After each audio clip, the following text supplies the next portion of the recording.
gentlemen, may I please have your attention? Please have your tickets in hand before you board the plane. Thank you.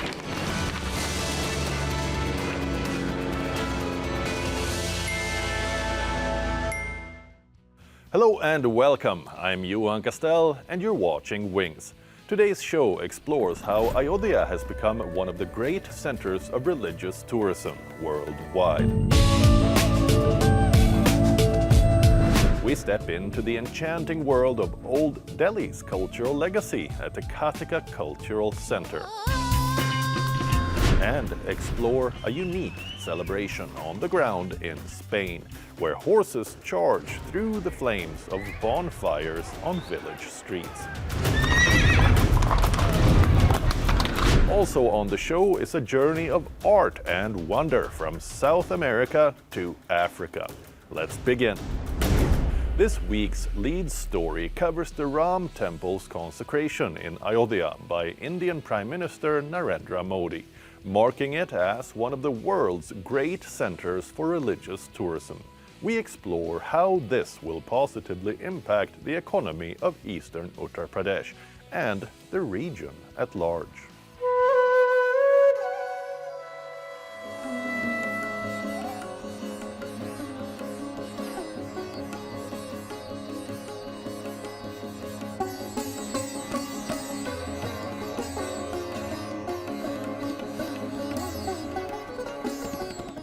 Indian Prime Minister Narendra Modi led the consecration ceremony as he inaugurated the much-awaited Ram Temple in Ayodhya.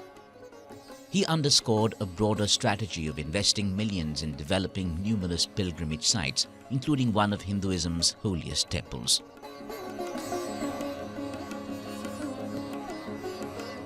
Chanting Hindu religious verses, PM Modi laid flower petals at the deity's feet, clasped his palms in prayer, bowed in reverence, and circled a sacred flame.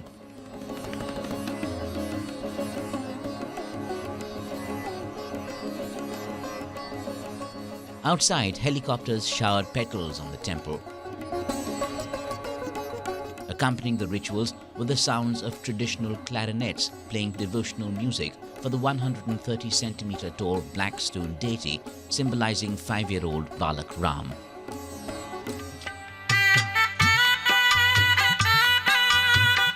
Notable figures including politicians, business people, sports personalities and media stars were observed in Ayodhya alongside millions nationwide.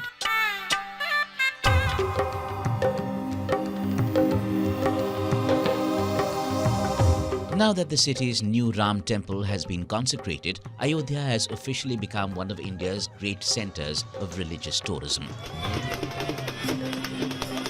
According to Jeffries, the Ram Temple in Ayodhya could attract up to 100 million annual visitors.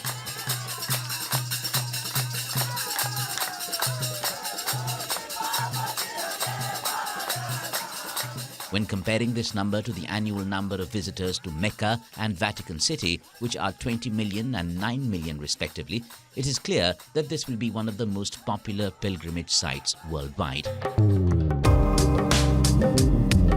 The analysts wrote, creating a new religious tourist center with improved connectivity and infrastructure can create a meaningfully large economic impact. Beyond the billion-dollar Ayodhya city makeover, government records indicate nearly $120 million has been allocated for Hindu pilgrimage site development in the past decade. Ayodhya is also a new investment destination in addition to that. Everyone is focused on the town in eastern Uttar Pradesh, including corporations, real estate developers and hotel owners. More jobs for residents and increased money for the state result from this. Several entrepreneurs have shown a strong desire to invest in Ayodhya's tourism industry to the district and government authorities. Leading hotel chains are focusing on Ayodhya. There are now more than 50 large hotel construction projects underway in and around the temple town. Among them are popular hospitality brands like Ginger, Marriott, Radisson, Taj, Oberoi and Trident.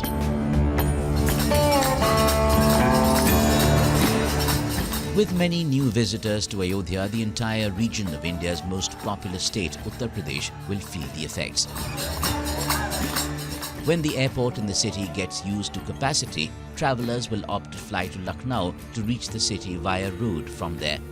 New hotels will also be built in the city and land prices have skyrocketed.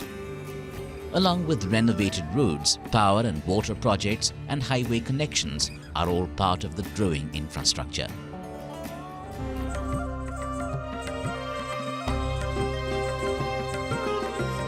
The effects of major Hindu pilgrimage sites on tourism can be seen in Varanasi after PM Modi inaugurated the Kashi Vishwanath corridor in 2021. Since then, the city in eastern UP has seen over 130 million tourists, a significant surge compared to barely 7 million visitors annually before the temple was built. Analysts say tourism income for hotels and residents in Varanasi has surged up to 65%. With Ayodhya developed, Varanasi with a newly developed temple complex and Prayagraj nearby, there is an immense opportunity to create an excellent pilgrimage circuit in eastern Uttar Pradesh. For devout pilgrims who wish to visit these iconic sites, the route creates a nice interconnected triangle on the map that is easily accessible by air and rail. The most epic time to do a circuit like this could be when the mega event Kumbh Mela takes place in Prayagraj, one of the world's largest human gatherings.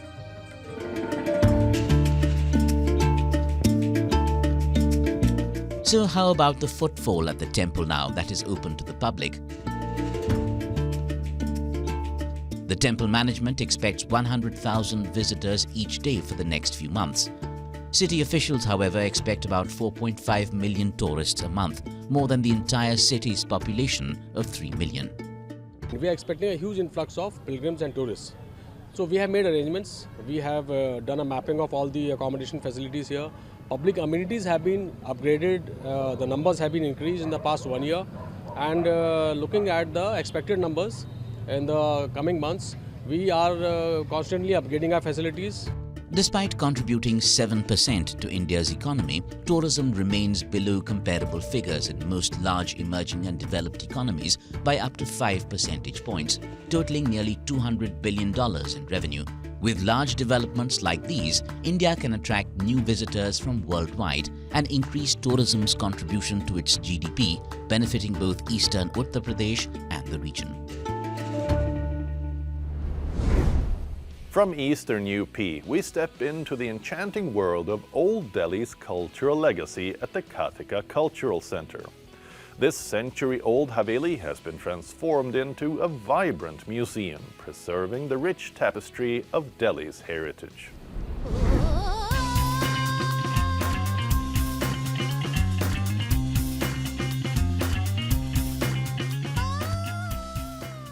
Tradition and heritage are at the heart of Old Delhi. And the Kathika Cultural Centre aims to preserve that. This architectural marvel, once a grand Haveli, has been transformed into a vibrant museum that showcases the rich tapestry of Delhi's cultural heritage. This place, these are two Havelis more than 100 years old, and in the bylanes of Old Delhi. Step inside and be transported to a bygone era. The Kathika Cultural Centre is a treasure trove of exquisite Mughal art and captivating artifacts, each with its own story waiting to be discovered. And the fascinating tales of Delhi's diverse past. But the experience doesn't end there. The centre comes alive with vibrant cultural performances where music, dance and theatre breathe life into history. Old Delhi can be a little overwhelming. So the whole idea is to create an oasis here where people can just unwind and relax and relate to the space. Immerse yourself in the rhythm of the old city and you may find yourself tapping your feet or joining in the applause. So whether you're a history enthusiast or simply seeking an enriching cultural adventure, the Kathika Cultural Centre in Old Delhi would be worth a visit. Today, we're exploring a unique celebration on the ground in Spain, where horses charge through the flames of bonfires on village streets. Buckle up as we dive into the vibrant and exhilarating Las Luminarias Festival in Spain.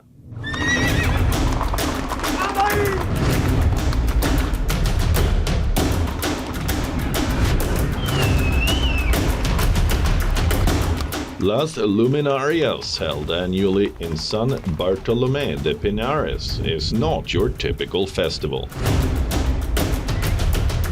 It's a centuries-old tradition that blends cultural heritage, spirituality, and a touch of adrenaline. Let's uncover the magic behind this extraordinary event.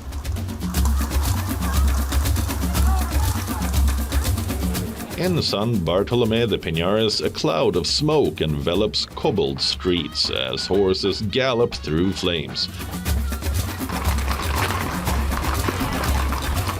marking the start of the ancient Las Luminarias Festival. The festival is possibly originating from Celtic pagan rituals thousands of years ago. The event blends history and faith and remains faithfully practiced for centuries without written records. I don't know the details of the origin of this tradition, but I know they go back many, many years. In the old days, this was related to the festivity of our patron saint, San Anton, to bless the animals that worked in the countryside. Every January 16th, the village fills with smoke as bonfires light up, and riders, young and old, embark on a procession led by drummers and dulzania players. Some riders leap over the flames in a daring climax, narrowly missing onlookers. The festival, which was revived in the 1960s, now features prized horses instead of farming ones. This festival is celebrated because it comes from tradition. Once the town's animals that were meant to work in the fields got sick, and an offering was made to the saint. They took the saint for a walk, they made bonfires, and the animals were cured. Since then, the tradition has kept happening. Nowadays, horses are no longer for work, they are for enjoyment. Almost everyone has horses for this day and for a few rides. Despite concerns from activists about horse safety, residents maintain the horses are loved and cared for, emphasizing that no animal is forced through the flames.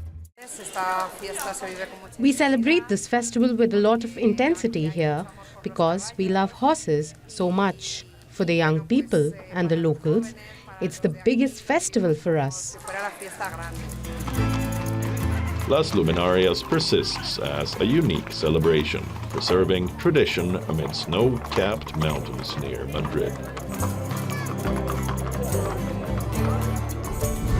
Moving on, let us take you on a journey of art and wonder from South America to Africa. Let's begin with a small town undergoing an art revolution in Uruguay.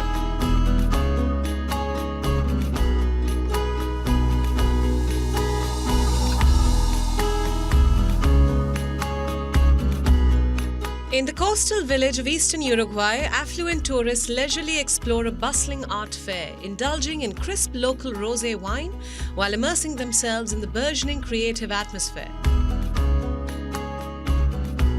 Amid the endless rolling grasslands, this unlikely South American haven has evolved into a hub for art, culture, and gastronomy. Nestled in the countryside lies Uruguay's premier contemporary art museum, along with galleries, film screenings, and photography festivals. The village of Jose Ignacio recently hosted the 10th Este Art International Art Fair, attracting thousands of visitors, from amateurs to significant art collectors. The displayed artworks range from $300 to $2.5 million.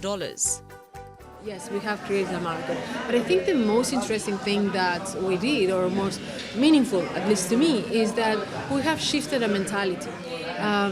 when we started, most of the people that I talked to thought, oh, in Uruguay you cannot do that. There's not enough scale. We are not like Argentina or Brazil. There will not be enough buyers. There will not be enough things, or it will not be the great numbers, And I said, I don't care. I mean, we will do it our way. We will find our system that works here.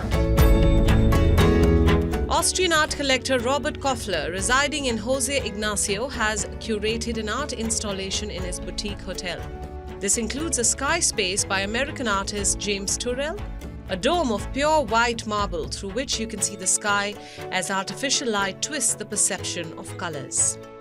We constantly see new developments coming in that might harm what is actually the importance of Jose Ignacio, what brings people into a plane to fly 12 to 14 hours to come here, It's not a beach club and it's not a high-rise, but it's this beauty and energy and this quietness and slowness that you find here.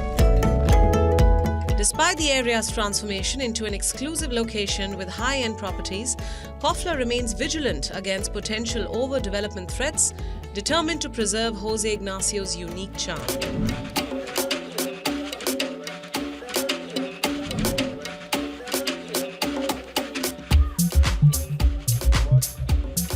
Kenya's acclaimed sculptor Elkanah Ongesa has witnessed his expansive stone artworks exhibited worldwide, yet he contends that African art still needs to gain the recognition it deserves, both internationally and domestically. African art is very important, but it has not been supported well enough to give a chance to be enjoyed by many people in the world. African art at the moment is depended on what support some artists and their art get from other countries. His art is often inspired by nature and has graced prestigious venues such as the UNESCO headquarters in Paris and the United Nations in New York. Despite this global exposure, Ongesa observes that African art has not attained very high financial value, as African and foreign collectors are hesitant to invest in art originating from the continent. Ongesa works primarily with Kisii stone, which is unique to Western Kenya and incorporates symbols from African myths and songs into his creations. His garden now serves as a training ground for aspiring artists. His enduring impact on the community was evident during his 80th birthday celebrations, where former students and artists paid tribute to their esteemed mentor.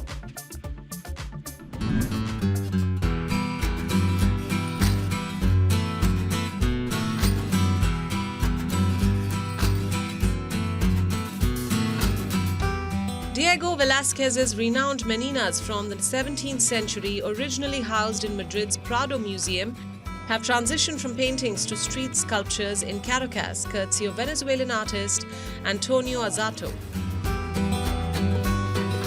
Following a successful display in Madrid as Meninas Madrid Gallery, the sculptures, now inspired by Venezuelan culture, grace the streets of Caracas in an updated showcase called Meninas Caracas Gallery. Las Menina has become a worldwide symbol. Every year, millions of pictures are taken in Madrid exhibitions that tour the world with the city of Madrid in the background. This year, we will be inspired by Venezuelan icons framed in the La Menina canvas, which this time will have Avila Mountain as its backdrop and will also tour the world. 19 Meninas, each reflecting Venezuelan themes, are scattered throughout the Chacao municipality, an affluent area in the Venezuelan capital. Depictions include Angel Falls, the world's tallest waterfall, an oil tower symbolizing national wealth, and one adorned with a rum barrel. Notably, 5 Meninas were crafted by Venezuelan celebrities.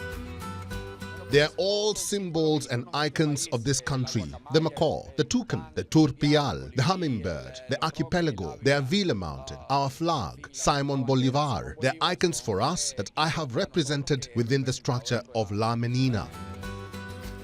The exhibition, lasting 2 months, concludes with an auction of 5 sculptures with proceeds benefiting NGOs in the country. Two Siberian airlines are navigating challenges in Russia's aviation sector as they push for an extension of service life for Soviet-era Antonov aircraft. The planes are crucial for Siberia's harsh conditions, and the airlines are grappling with mounting maintenance costs due to Western sanctions. Stay tuned as we explore the complexities of the push to extend the life of these iconic aircraft.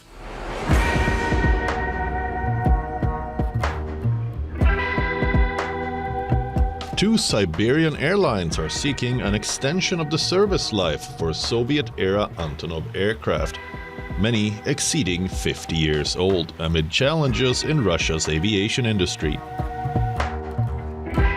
These propeller-driven AN-24 and AN-26 planes, ideal for Siberia's harsh conditions, face escalating maintenance costs due to Western sanctions, impacting investments and parts access. The aviation sector, caught off guard by sanctions banning new aircraft and parts from major manufacturers, is grappling to meet demand. AN-24 and AN-26 have been and are still the only means to carry passengers and freight in Yakutia. There's no substitute for these planes, but in the recent 2 years, we've been experiencing problems with spare parts and engine components. This is true not only for us, but for everybody who's using AN-24 and AN-26, and this needs to be sorted. While Antonovs represent a small fraction of Russia's 1,000-plus passenger planes, the push to extend their 60-year lifespan underscores domestic plane makers' struggles. Designed in the 1950s and last produced a decade ago in Kyiv, these planes, crucial in regions like Yakutia, face retirement with nearly 100 still in service at an average age of 50. Russia's Trade and Industry Ministry is considering extending their use until new Russian-made alternatives are operational, backed by over $12 billion in state subsidies and loans. The Antonovs, capable of ground or snow landings, provide flexibility, but challenges persist.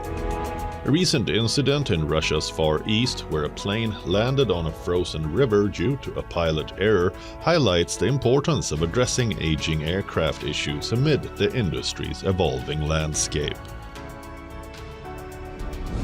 That's all we have for you on the show in this week's program, but we'll return next week with another episode.